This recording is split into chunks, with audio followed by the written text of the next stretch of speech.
What is going on, everyone? Mr. Nat5 here, coming at you with another Dragon Ball topic that was inside my head ever since I saw the Universe Survival arc from Dragon Ball Super. I am way too excited to make this video, that's why I'll jump right into it.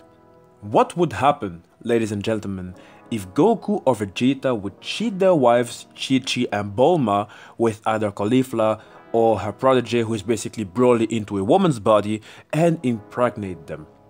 Now, this video isn't made to discuss a certain reaction from Bulma or any other character in Dragon Ball, even though it would be pretty funny. I can already imagine Piccolo having that shocked face. I'm trying to discuss the child that would be born and how strong he or she would actually become if she is born from two Saiyans. Now, before deconstructing the different aspects of this debate, let me first of all tell you this. I know some of you are going to be thinking that, oh, Caulifla and her protege are way too young for Goku or Vegeta, and Goku and Vegeta don't like younger kids and blah blah. Okay, alright guys, you guys are right. So just to put that little aspect out of the way, let us imagine that Caulifla is, let's say, 20 years older. That way people will be less shocked by this age difference and they can simply focus on the debate. And another thing before we go into it, I will first discuss the different generations before going to the actual subject. Alright, with that said, let's go. You see, in the universe of Goku and Vegeta, we have 3 generations of Saiyan's offsprings, and thus giving us enough samples to help us imagine what would happen if both Goku or Vegeta would have a child with another pure-blood Saiyan. The first generation, by the way, is Goku and Vegeta, both of them being born to Saiyans from the planet Vegeta inside that same planet, and as a result, you have what we all call 2 pure-blood Saiyans. Their phenomenal genes and instincts have been passed down from parents to child. That's the reason why Vegeta and Goku have so much in common compared to the second generation, which includes Gohan, Goten and Trunks, and not to forget Bulla. The Saiyan race is a race that was designed to fight, because that's what they always do, that's what they like to do, that's what they love to do. That's basically their prime instinct. At their early days, the Saiyans are already exposed to fighting and violence, and they love it. Vegeta loves to fight, Goku loves to fight. Raditz, Nappa or Broly, who are also Saiyans from the first generation, they also have the same attributes. Saiyans are pretty much a very naughty and violent species, a very violent one. And they are also, in my eyes, by the way, very uneducated, unless you consider learning how to conquer planets or destroying them as an education. If I even think of it, destroying planets was basically their hobbies, because they did it more for the fun and the thrill of it, rather than for the conquered planets, their resources, and they never even needed a lot of motivation to actually do it. So they are basically criminals. But anyway, aside of their love for fighting, they have another thing in common, that is their tail. They are born with a certain tail, which enables them to transform into huge apes at the moment they see the full moon. Goku and Vegeta had a tail, Nappa, Broly, Raditz, all of them had tails. If we now take our times to analyze the second generations of Saiyan offsprings on Earth, that came to be through a mixture of Saiyan genes and human genes, Gohan had a tail, but Trunks, Goten and Bulla did not. Unless of course if you want to believe that they actually had one, but that the parents decided to cut it to prevent another big ape catastrophe, but that's very unlikely if you ask me. The fact that Gohan had a tail and Goten did not, it already shows that some Saiyan traits are silently disappearing. On top of that, if you compare the second generation to the first generation, it's easy to see that there is a huge difference in willpower and attitude. Of course, the generation grew up in totally different circumstances, but still, the second generation doesn't quite seem to have the same will to fight and constantly train. I imagine that the human side plays a major role in that. Plus, we can't really complain because the life on Earth, aside of the few threats, life there is pretty beautiful. Gohan grew up to become a scholar, Goten and Trunks lived a calm life, on the contrary to Goku and Vegeta that had to fight a lot when they were much younger.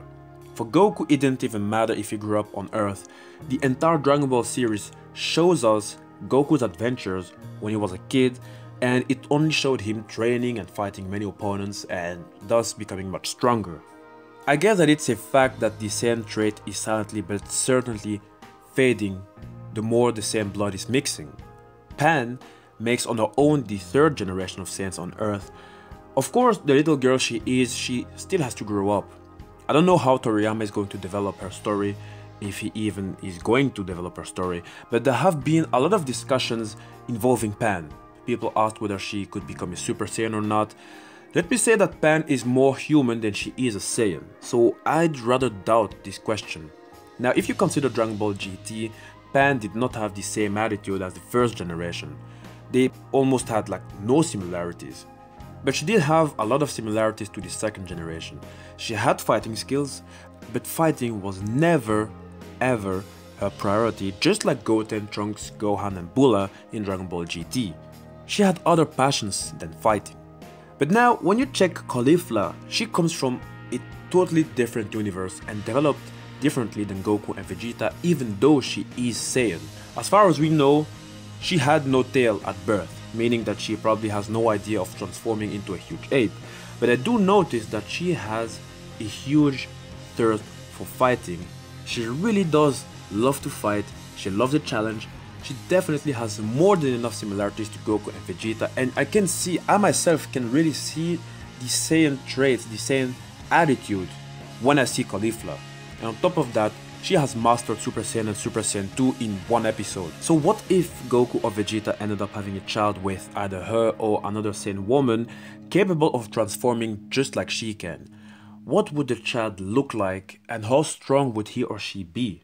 Gohan, Goten and Trunks were able to transform at a very young age into Super Saiyans, even though their mothers had Earth blood.